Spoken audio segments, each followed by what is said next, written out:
Lors d'une capsule précédente, nous avons vu comment déclarer une variable mémorisant un nombre entier, puis comment afficher sur la console de sortie la valeur contenue dans cette variable. Généralement, au cours de l'exécution d'un programme, la valeur contenue dans une variable est appelée à être modifiée, par exemple en effectuant des calculs au moyen d'opérations arithmétiques. C'est ce que nous allons voir dans cette capsule. En C++ et dans beaucoup de langages de programmation, les opérations arithmétiques de base se réalisent avec les opérateurs suivants. Le symbole plus pour l'addition, moins pour la soustraction, étoile pour la multiplication et slash, barre oblique, pour la division.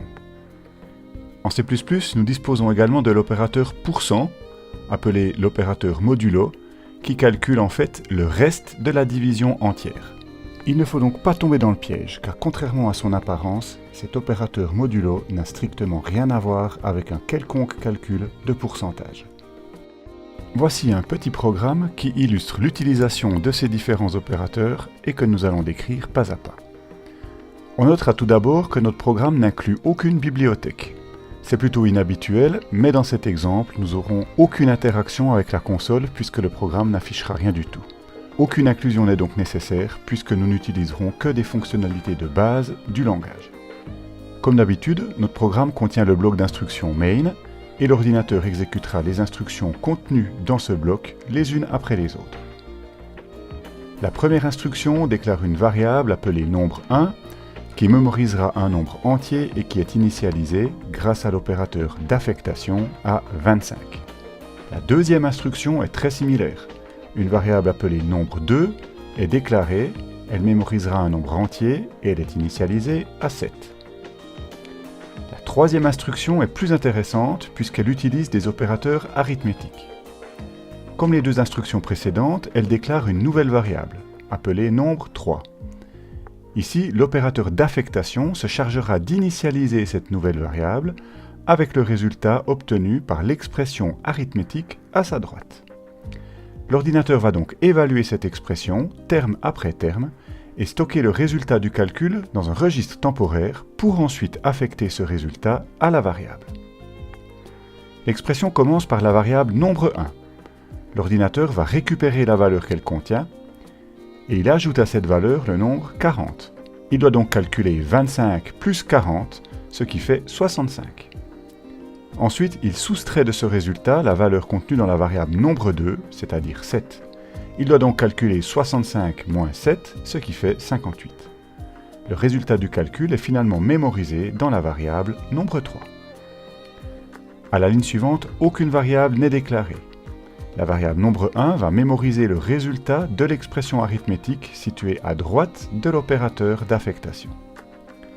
L'ordinateur va donc évaluer cette expression en commençant à gauche. Il va récupérer la valeur contenue dans la variable nombre 2, c'est-à-dire 7. Il multiplie cette valeur par 3, ce qui donne 21. Ensuite, il calcule le reste de la division entière de 21 par 5, ce qui fait 4 reste 1. C'est donc ce reste, la valeur 1, qui est mémorisé dans la variable nombre 1. Cette valeur écrase la valeur précédente qui est perdue. À la ligne suivante, à nouveau aucune variable n'est déclarée. La variable nombre 2, qui existe déjà, va mémoriser le résultat de l'expression arithmétique située à droite de l'opérateur d'affectation. L'ordinateur va donc évaluer cette expression en commençant à gauche. Il va récupérer la valeur contenue dans la variable nombre 3, c'est-à-dire 58, et divise cette valeur par 4, ce qui donne 14 reste 2.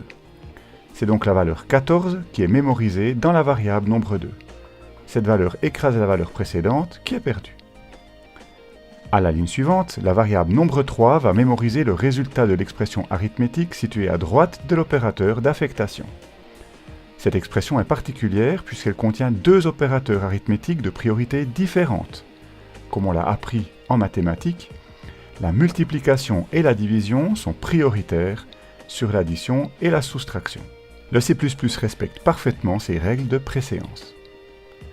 Pour évaluer cette expression, l'ordinateur va donc commencer par calculer la multiplication de 5 par la valeur contenue dans la variable nombre 1, c'est-à-dire 1. Le résultat est donc 5, auquel la valeur contenue dans la variable nombre 2 est ajoutée. L'ordinateur calcule donc 14 plus 5, ce qui fait 19, qui est mémorisé dans la variable nombre 3. Cette valeur écrase la valeur précédente qui est perdue.